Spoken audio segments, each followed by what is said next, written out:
Miss হবে না আপনার পছন্দের টিভি শো। দেখুন জি5 অ্যাপে একদম ফ্রি। যে প্রতিশ্রুতি দিও ভেবেচিন্তে দিও, কারণ এই শিবলিঙ্গ নিয়ে তোমাকে খালি পায়ে এই ধরিত্রীর পথ দিয়ে লঙ্কায় যেতে হবে। কিন্তু পথে কোথাও যদি তুমি শিবলিঙ্গকে নিচে রাখো, তাহলে আমাকে বিবাহ করার সিদ্ধান্ত ত্যাগ করার পাশাপাশি বরং যে নবগ্রহদের তুমি বন্দী করেছ তাদের মুক্ত করতে হবে। নবগ্রহ? শিবলিঙ্গ লঙ্কাতে নিয়ে যাওয়ার সঙ্গে নবগ্রহের সম্পর্ক কি? কেন, আপনার কি নিজের শক্তির উপর সন্দেহ আছে? লঙ্কাপতি, তুমি কি ভয় পাচ্ছ যে তুমি অসফল হয়ে যাবে? যদি এমনটাই হয়, আপনি আপনার নগরে ফিরে যেতে পারেন। দেবী, আমি রাজি।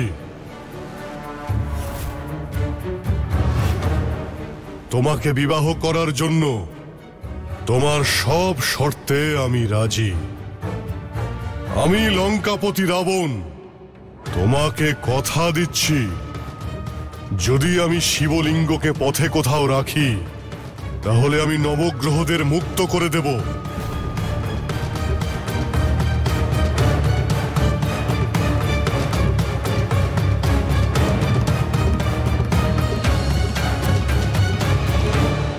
যদি তুমি অনুমতি দাও, তাহলে যাত্রা শুরু করি। দাঁড়াও লঙ্কেশ!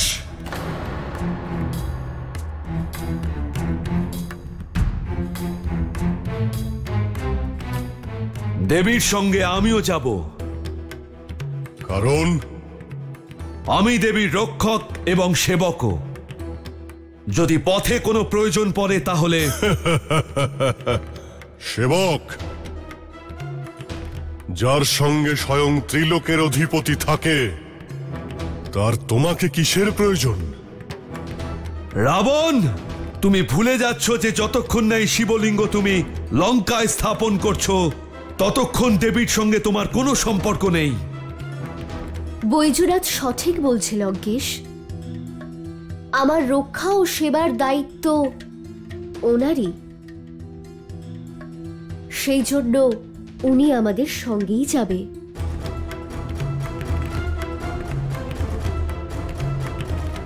রাবণ, এবার আমিও দেখব যে তুমি কিভাবে শিবলিঙ্গকে লঙ্কা পর্যন্ত নিয়ে যেতে পারো।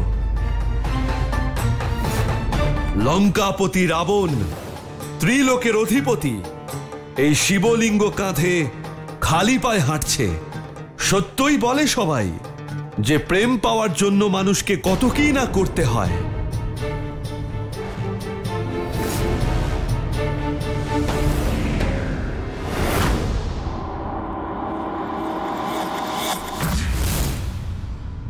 লঙ্কেশ, সাবধানে! মনে হচ্ছে যেন জীবনে প্রথমবার খালি পায়ে যাত্রা করছো। যদি ক্লান্ত হয়ে পড়ো তাহলে দাও, এই শিবলিঙ্গ আমাকে দিয়ে দাও। এমনটা আবার না হয় এটা তোমার হাত থেকে পড়ে এখানেই স্থাপিত হয়ে যায়। জি5 ডাউনলোড করুন আর সব এপিসোড দেখুন একদম ফ্রি।